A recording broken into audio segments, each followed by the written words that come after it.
Welcome to the Richard Sherman podcast, brought to you by SuperDraft Fantasy. Daily fantasy is broken, and SuperDraft has fixed it. Listeners can discover why with their first $5 SuperDraft contest for free with the promo code PFF at registration. No credit card required. Download the SuperDraft app and play today. Well, I'm the best corner in the game. Don't you ever talk about me. Picked off. It is Richard Sherman. It's picked off by Sherman.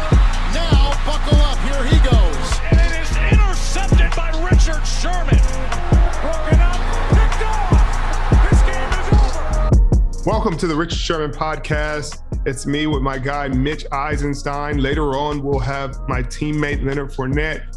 But for now, Mitchell, I appreciate you as always. What's up? Well, what's up, Richard? As you guys are coming out of bye, you're going to play this week. You're going to get a pick six. I'm feeling really, really good about it. I like that. How you feeling? I'm feeling fantastic. Feeling nice and healthy for a change and in shape. You know, these are things that I've been chasing for a while, but my facial hair needs some trimming. But other than that, I feel really good. That's fantastic, man.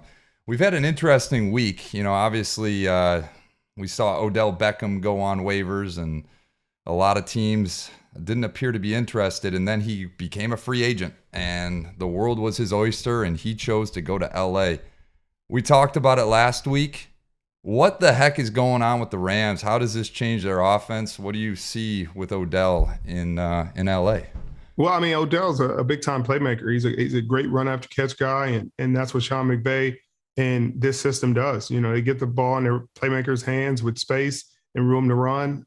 Great play-action games. They create a lot of one-on-one matchups. So I expect them to thrive in that system. But there's still only one football, and so I don't know if it's going to be a matter of his talent or a matter of just the distribution of footballs. Cooper Kupp's getting a lot of targets right now. Robert Woods is still requiring his same amount of targets. They still move the ball to the backs and the tight ends just as much.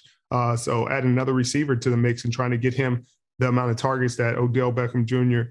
is used to getting, in that he thrives with a high number of targets. He's usually, if he gets 7-8 targets a game, he's usually got 90 to 100 yards a game. But when you give him that many targets, those targets have to come from somewhere. So do they come from Cooper Kupp's targets, or do they come from Robert Woods? Who knows? But in terms of them getting another great receiver, I mean, that's obvious. His talent is undeniable.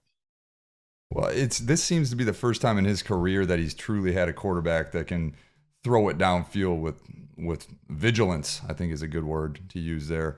What does Matt Stafford bring to the table that Eli and Baker necessarily didn't? Well, I don't know. I can't say that because I saw him catch many deep balls with Eli, and I think sometimes from the outside looking in, they're like, oh man, he doesn't throw a great deep ball, but I think Odell Beckham Jr. thrived with Eli, and I thought Eli hit him in a lot of spots to give him a chance to run after catch, and I think in the situation with Baker, I think it was just a poor fit offensively, for what they were trying to do.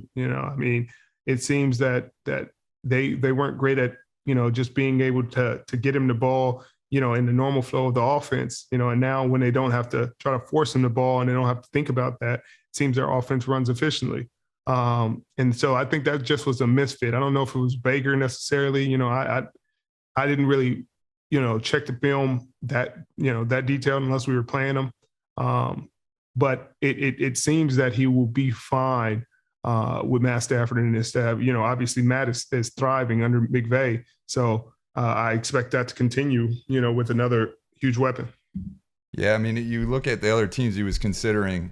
Aaron Rodgers obviously came into the fold, and I know he was looking at the Saints, but I'm curious to know your thoughts on Aaron Rodgers and what's going on with Green Bay. Like, obviously, Aaron kind of withheld information going into this year. What is that like being a teammate for someone that does that? I guess is my question for you, Rich. Well, I'm not sure he withheld information. It's different from, the public understanding and thinking one thing and making their opinion and what the team thought and what the team knew. Mm-hmm. I highly doubt his teammates didn't know that. I highly doubt his coaching staff and his front office didn't know that. Were they okay with it? Were they aware of the circumstance and and felt comfortable moving forward 100%. But I don't know if I feel like he misled his team anyway, whether he misled the public, and kind of certain things. I mean, who cares? I don't. I mean, at the end of the day, people put too much onus in thinking that people, these athletes owe them something. They owe them an explanation. They owe him. All he owes you is good play. All he owes you is to go out there and do his job at a high level. He doesn't owe you an explanation for why. And that's where, people are probably going to get frustrated at me. But, I mean, it is what it is. If that's his choice, that's his choice. You can get – but that's what sports does. It's polarizing. People are going to have an opinion one way or the other. There's going to be people on one side, outraged that, oh, he didn't get the vaccine. And there's going to be people that be like, bang, we're on his side. Like, I want to be the same way. And I feel the same way he feels, et cetera, et cetera. I got the vaccine. I feel good about it. My wife got the vaccine. We'll get the booster and, that's how we're going to live our lives, because there's so many things in life where that happen that people aren't worried about, that aren't political, that people do. And you're sitting there, whether it's, drinking or indulging in other things, whether it's eating too much, gluttony and people, skydiving or putting their lives at risk in other ways. And then you're sitting there like, hey, get a vaccination shot, just like your kids have to do to go to school, or, you get all these booster shots when you want to travel out the country to certain places. If you travel to Africa or some of those countries, there are certain shots you have to take to go, or you can't go. You can't travel to those places, or you're going to be putting your life in danger and putting those people's lives in danger. And so I think when it comes down to that, I mean, you make the decision that's best for you and your family, and you live with it, and I think it's just too much arguing about what's going on right now. You know what I mean? There's too much arguing about this one man, this one person. Right. Like, at the end of the day, we have leadership. We have people in place that are supposed to encourage, people to make the right decisions. They're supposed to do the right thing. They're supposed to, hey, it's not Aaron Rodgers' job to get people vaccinated. Now, you encourage people the best you can if that's where you stand on it. If you say, hey, go get vaccinated, you'll be helping more people survive, more people to live. You'll be doing the world a service. Cool. Yeah, I feel like that's the right thing to do. That's my opinion. That's what I'm going to say. But I'm not going to be mad if he doesn't say it. Richard, switching gears a little bit, one of your former teammates, Cassius Marsh, was in a little sticky situation, was flagged for taunting, for essentially looking at the opposing team's sideline. Really cost the Bears a great opportunity to win that game. Is this taunting rule just, in your opinion, ruining football? I mean, to me, it seems like the NFL was taking the right steps when they removed the excessive celebration rule. It's started to see some of the personalities and fun. It's like, to me, it looks like they're removing the emotions of the game. Has this gone too far, in your opinion?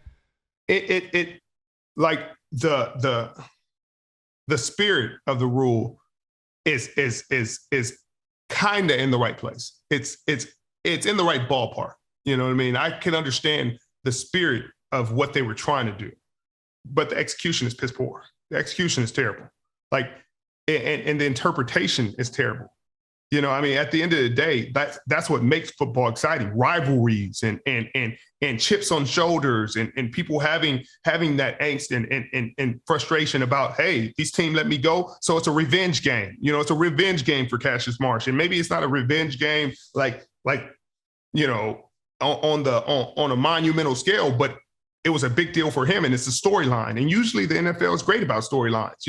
Now if he had gone and gotten Tomlin's face, then throw the flag immediately.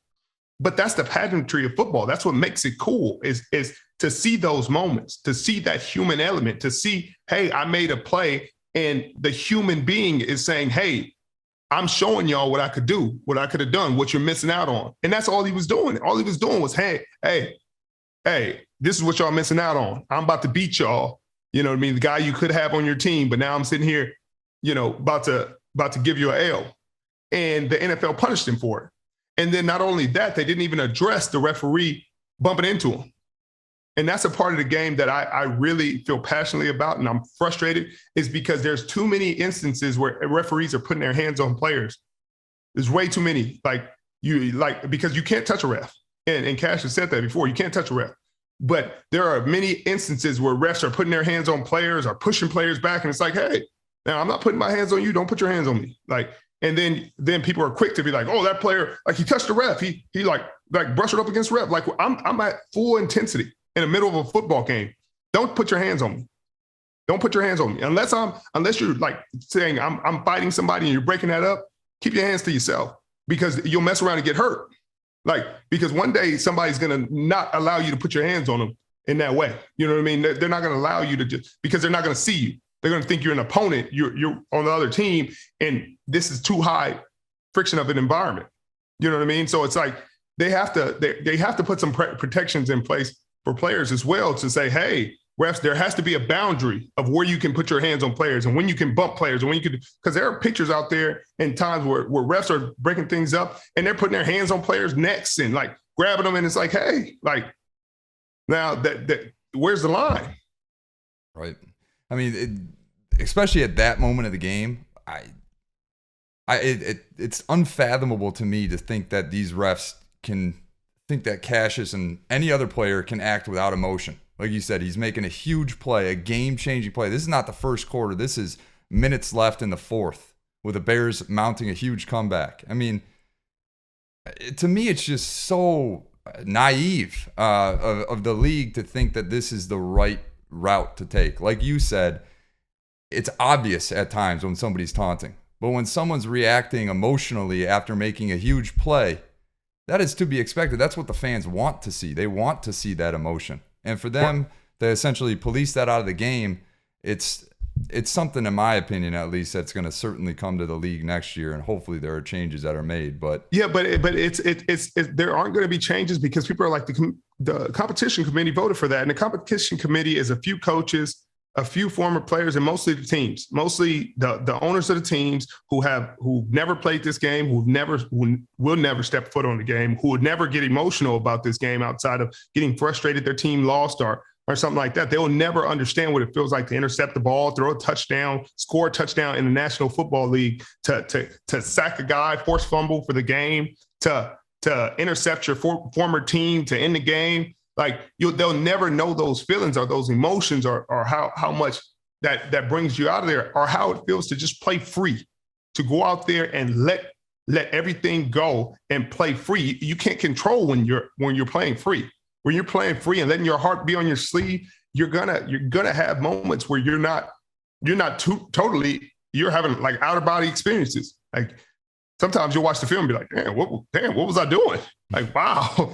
Like I was going crazy that day. Like I'm really, because that's what it takes to play this game at the highest level. And when you've never experienced that, when you don't see that, then you shouldn't get to make the rules, but they do. They make the rules. And it's like me not being a pilot and being like never flown a plane, but like, hey, I need to come up with some rules for aviation. I don't know what it's like to be up there flying the plane or what you guys go through, but I need you to do this and I do that, but you've never flown a plane. You don't know what it's like. You don't know the obstacles you run into, the turbulence, so you can't police it. And in the NFL, that's what we have to deal with. We have to deal with people who've never flown the plane policing the pilots. Richard, we're talking about bad calls and officiating. There's something that you and I spoke about briefly on the phone this week that I wanted to bring up to you on this podcast because it's relevant with one of your former coaches, Jim Harbaugh. I'm a huge Sparty fan. Michigan State knocked off U of M 2 weeks ago. Jim Harbaugh complained about officiating immediately after the game. And then 2 weeks after, he was told again to the media that the Big Ten told him that they were wrong on some of their calls, admitted to him. And Jim Harbaugh is back in the press complaining about calls that happened 2 weeks earlier. What is your take on a coach complaining about the officiating of a game? There's a place for it. There's a place for it. You see it in basketball sometimes, especially right after the game. Like you have to make that point so that the emphasis goes to the next game. Like if one of your players is being fouled all the time and it's not being called, then you make that point so that, hey, the next game you might get fined, but they're going to be aware of it and they're probably going to give you a few calls because you mentioned it. And if you didn't mention it, they were probably going to treat him the same way. But to harp on it 2 weeks after the game seems a bit of a distraction. That seems like a bit of a distraction. And if a player was talking about an event happening from that game 2 weeks later, they would say, hey, this player hasn't moved on, or this player's distracted, or this player needs to be focused on the opponent at hand. And that's the same is true with the coaches. You need to be focused on your opponent at hand, or are you gonna miss something? You know what I mean? Or you're not, then you mess around and lose to a team you shouldn't lose to because you're still focused on some things that happened in the past. And you have to preach, practice what you preach. And in that situation, I mean, somehow they're ranked above Michigan State right now, even though, the head-to-head, results on the field just flat out don't matter anymore. And then you have the Oregon-Ohio State thing where they do matter, right. And so two teams in the top 10 with, the same results, and you're giving them different treatment, and it's weird. But that's what one of the messed up things about those rankings is so subjective. You know what I mean? It's so subjective, just like calls on the field in the NFL, subjective. It's like, how are they feeling that day? You know what I mean? Did they have their coffee? Did they, is everything great at home? Because they may call it a certain way. These are humans, it's all subjective. Every call, every play you can call holding on offense. You can pretty much probably call lined up in the neutral zone more often than not, on the D lineman. But do you call it every play? No, you don't. You can't, because you can't play like that, and that part is where they need to kind of rein them in. Richard, Cam Newton is back in the NFL with his former team, the Carolina Panthers. You went to bat for Cam when he signed with New England originally. Obviously was a free agent all year. What's it like? Now he's going to be in your division. I mean, how much does he have left in the tank? How does he change that team? Well, I think it's huge for the fan base. I think no matter what, it's a boost for the fan base. It's a boost for the team. Their defense has been actually playing really good football. Stephon Gilmore obviously has been a revelation for them. I'm sure they're going to be trying to secure him pretty soon with an extension.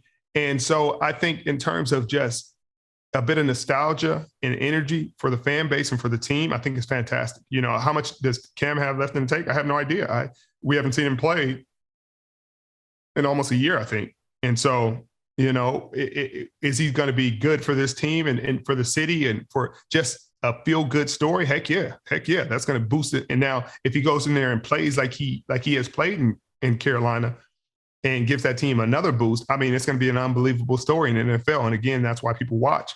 But until we see him go out there and play and execute plays, I can't tell you what he has left in the tank. But I think for now, it's a great story and gives the Carolina Panthers a new energy.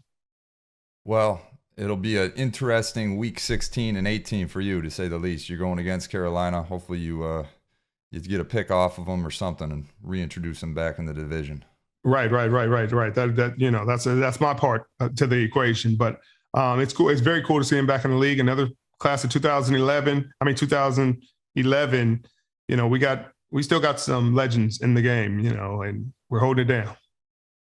Richard is joined by his fellow teammate and friend Leonard Fournette next. Stay tuned, guys. Welcome to the Richard Sherman podcast, brought to you by SuperDraft Fantasy. If you're a real football fan, you know that daily fantasy is broken. SuperDraft has fixed it with their new game, Super 15. Listeners get their first $5 game for free, no deposit required, with the code PFF at registration. You know the game. Pick your best 5 players off the grid with $15 in salary and let it ride. It takes less than a minute. Watch me pick a new lineup every week and see if you can beat my score. Download the SuperDraft app and see if you can beat me to win cash prizes. Just use the code PFF at registration for your first $5 contest free. No credit card required to claim the offer. Offer only eligible for new accounts. All right. Here we go. You know what time it is. It's time for this week's SuperDraft Super 15 contest with me and my boy Mitchell. And I have to give Mitch credit. He is 3-1 versus me in the last 4 matchups. So it's time for a change. But it's not time for a change in the quarterback I'm picking. Well, Richard, before you jump in, I just want to say one thing. I am 3-1 against Richard, and I have a lot of thanks to Josh Allen. Richard picked the wrong Josh Allen last week. Josh Allen, the linebacker from the Jags, was the right pick, Rich. So thank you, Josh Allen, for destroying Josh Allen. Go ahead, Rich. You know what? What was I supposed to do? How was I supposed to predict that? That the tea leaf said Josh Allen was going to be. Who knew it would be that Josh Allen? Of course, when I need it to happen, it's but whatever. This week I have Tom Brady, obviously coming off a bye week, healthy, happy, excited. He has the Washington Redskins. He's PFF's still, the last time I checked, highest graded quarterback, and we're ready to do this week. Then we got Justin Herbert coming off the most points scored off of any quarterback last week. So again, I see what you do for others, Justin Herbert. I need you to do that for me this week. Don't let me down, please. My $3 pick, AJ Brown, PFF's highest graded receiver in week 6. Seems like he and Ryan Tannehill are getting their groove back, like Stella in that one movie. So I feel like we getting there. We're getting to where we need to be. Do it for me. My $2 pick, Kyle Pitts. You catching a rhythm. You starting to understand who he is. I need you to be special, spectacular this week. Go off for a number of reasons. We got Elijah Moore, who's coming on for Robert Saleh's New York Jets. Come on, keep doing it. Keep scoring touchdowns. Mike White providing him with beautiful passes. Come on. I need y'all. Look, we got to beat Mitch this week, guys. Look, this is my pep talk. You need to beat yourself this week, Richard. You put up 43 points last week. How was I supposed to? So I'm going to go for 4-1 this week, guys, and I'm going to do it to Richard in a very, very, very interesting way here. I'm going with Josh Allen. The comeback. $5 pick, Josh Allen. Rebound week, projected to score the most points of any QB this week. I'm going with the quarterback, Josh Allen, not the linebacker. Then I'm going with my $4 pick, Jonathan Taylor. He's finding his groove. The Colts are kind of getting their offense going. Projected to score the most points of any running back this week. And guess what, Rich? They're playing the Jacksonville Jaguars, which they're going to do better than you did. So then my $3 pick, I'm going with Richard's teammate. I'm going with Chris Godwin. He is. It's going to be interesting. I don't know if Antonio Brown's coming back or not, but Chris has been in a groove as well. I'm going with him as my $3 choice. And then you guys know me, or you guys don't, but some of you do. Detroit Lion fan at heart, TJ Hawkinson. They're 0-8. They're going to probably be 0-9. But you know what? TJ Hawkinson's going to score a touchdown. That's my $2 pick. And then finally, A.J. Dillon, my $1 pick. He has just been absolutely ruining Aaron Jones' fantasy value. I think he's going to score from the goal line this week. That's my choice. 4-1. Look forward to seeing you guys next week. And I'm going to be celebrating again. Well, let's hope that's not the case. But as you guys know, if you want to get involved, then use the promo code PFF for a free first $5 game. No credit card information required. Get in there. And it's a fun game. Follow my picks. Don't follow Mitch's picks. Just don't pay attention to the record. It's fluky. It's been fluky. Doesn't matter. Welcome to the Richard Sherman podcast. This week we got Leonard Fournette.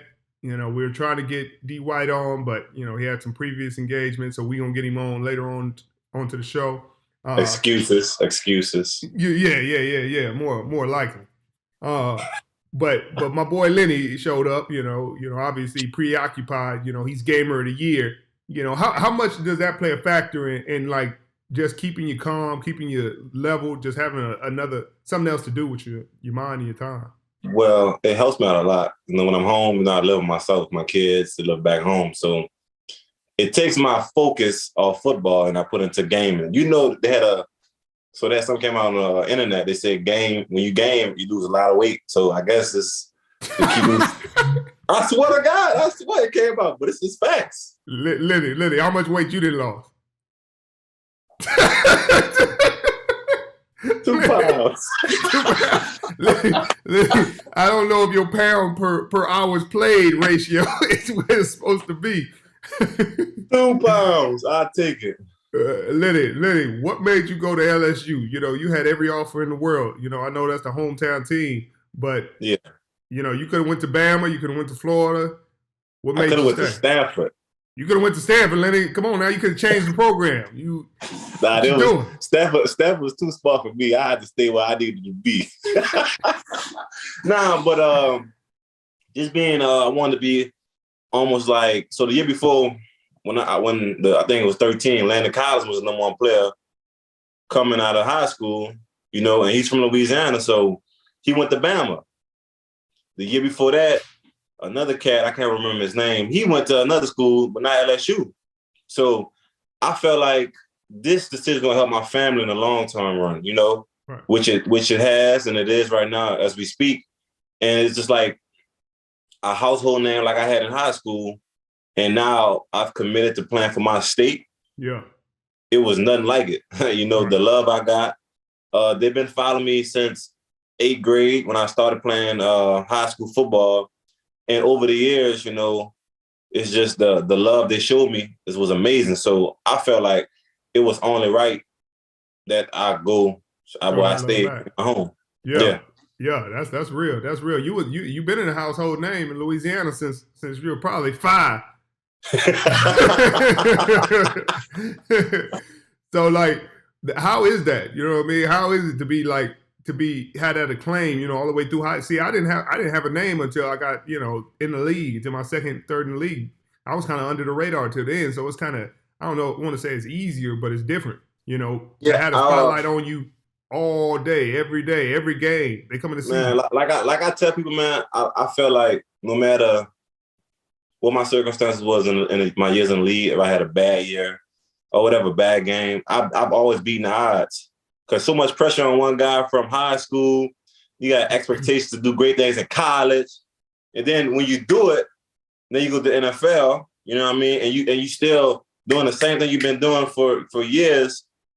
I don't care what nobody said. I'm still beating the odds. You're beating the odds. You know what I mean? And just to do that, at moments it was pressure, because of course us as athletes, human beings, put a lot of pressure on ourselves. So I probably never told nobody this story. So my first year at LSU, we played against Wisconsin. I rushed for like 30-some yards. I'm talking about I was messed up, because that's my first time in my life I've ever had 30 yards in a game. Right. And people on the internet calling me a bum, sellout. So that's my first time oh, so this what it's like. This what it's about.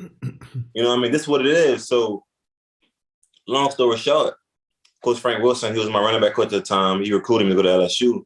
I came in his office crying. I was like 19, 18 at this time. I said, man, I want to transfer. I'm like, this shit ain't working. Right. I can't.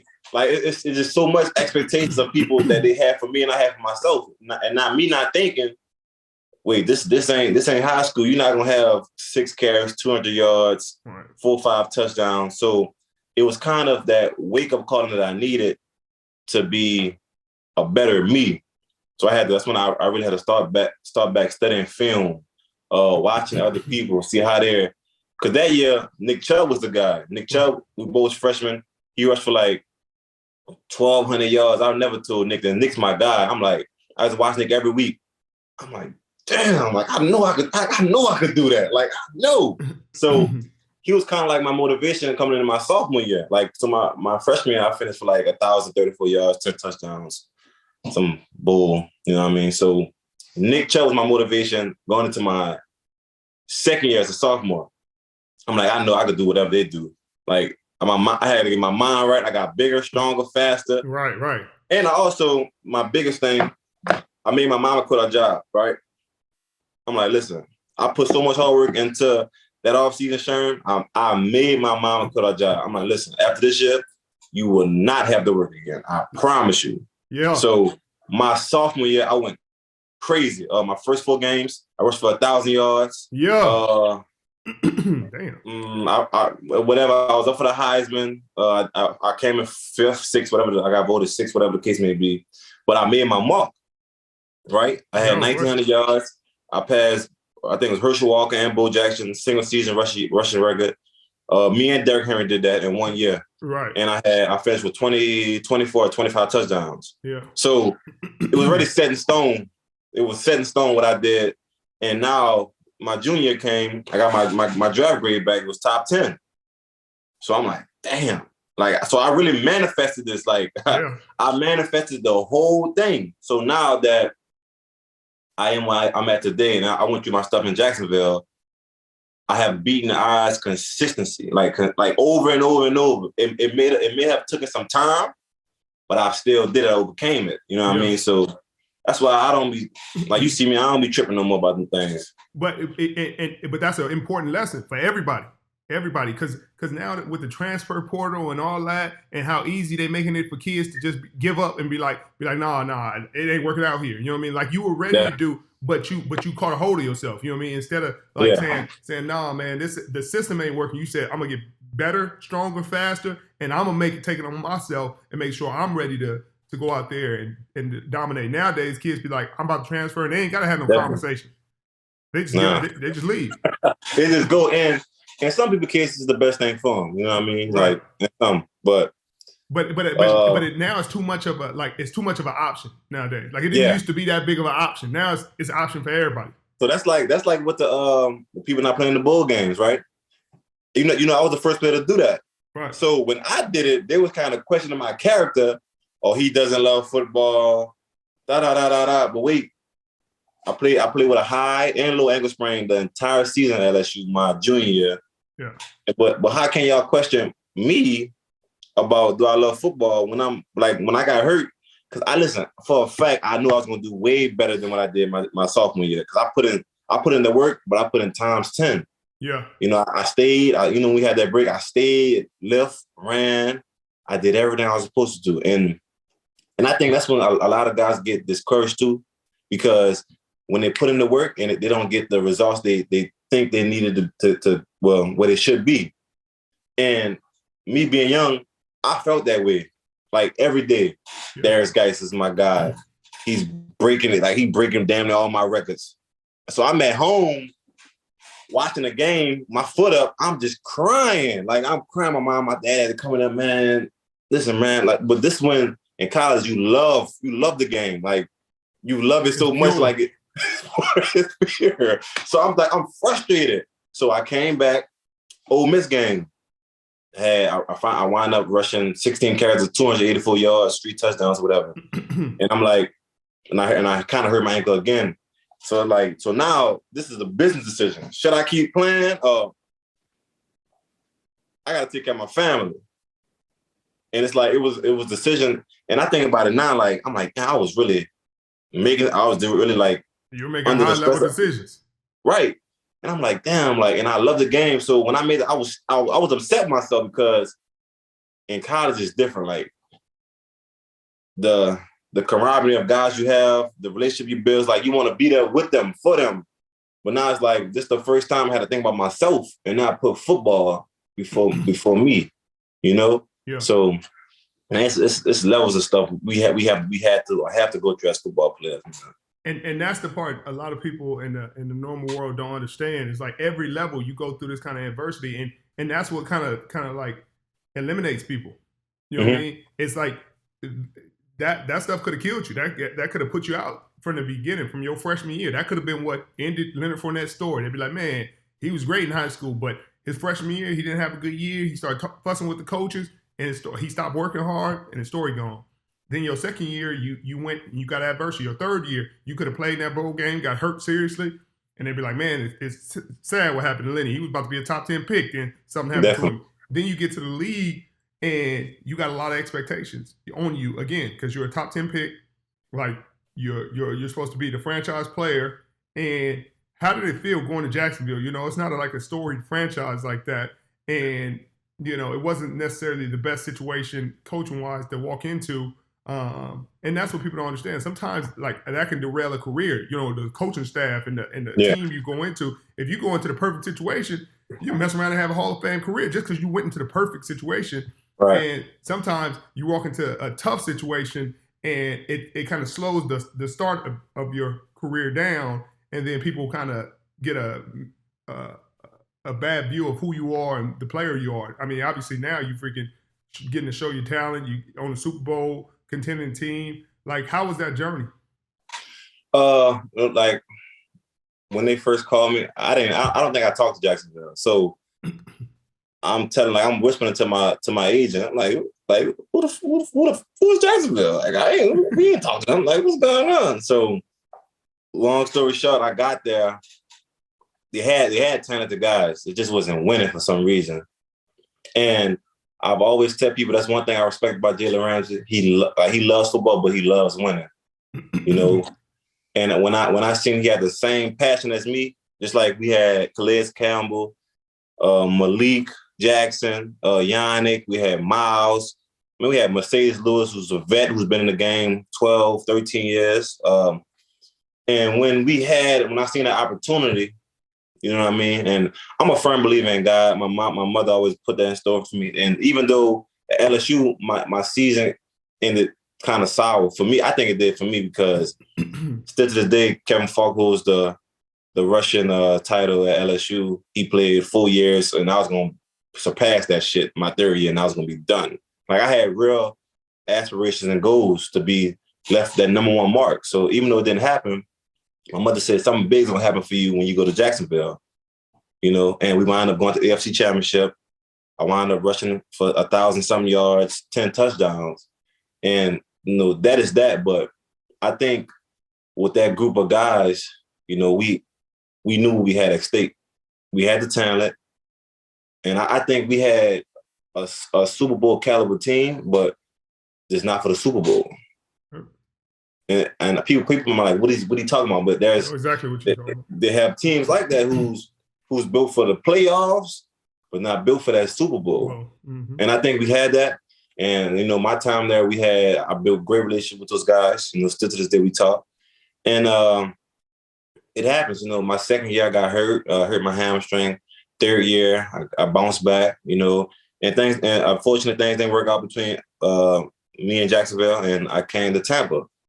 And I think my first time in life, Tampa was my first tempting year that I almost quit football, because football was like my avenue to get away from all the bull. You know, it has always been easy for me. That's why I'm gonna say that it's been easy, but it was a trying year last year. You know, my first time in my life, you know, I had to be a backup to Rojo. You know, I was the second running back. And my mind just couldn't handle it at some, you know. And I saw everybody saw the story when me and B, we got into it on the plane, all this other stuff. But once again, I had to make another decision. And this was not just a business. This is a family decision. Like, my family eats off this game I play. I provide for them. So it's like, damn, I'm on the plane crying. He said, you let me know what you want to do. You know, I don't want to let you go, but if that's what you want to do, hey, I'll do it for you. But at that moment, this is when you got to suck up your pride and just, whatever happens, it happens with it. I just got cut from Jacksonville. Now, if I say I love this game and I love my family, why would I tell them to release me? I might not ever get another chance. Right. That's just the reality of it. Mm-hmm. So once again, I had to suck up my pride, wipe my eyes. I told Coach, listen, I'm here. Point blank, period. And at the end, you know, it wound up being one of the biggest blessings for me. Right. Playoff Lenny. Super Bowl winner, playoff Lenny came. And my relationship with those guys, it grew. You know, even despite it, I came there beginning of the first game and things like that. But I've earned a respect level from my teammates that I don't think no one will understand. You know what I mean? Because they understand when I was going through that. And by me, once again, coming in there, working my ass off, fighting to play, competing each and every day. And this is to the Super Bowl. I'm competing at practice, everything. Like, I'm still doing the same thing you see me do at practice right now. I finished 20 yards down, come back, try to get my win, things like that. So last year was like the biggest blessing for me. I'm not gonna lie.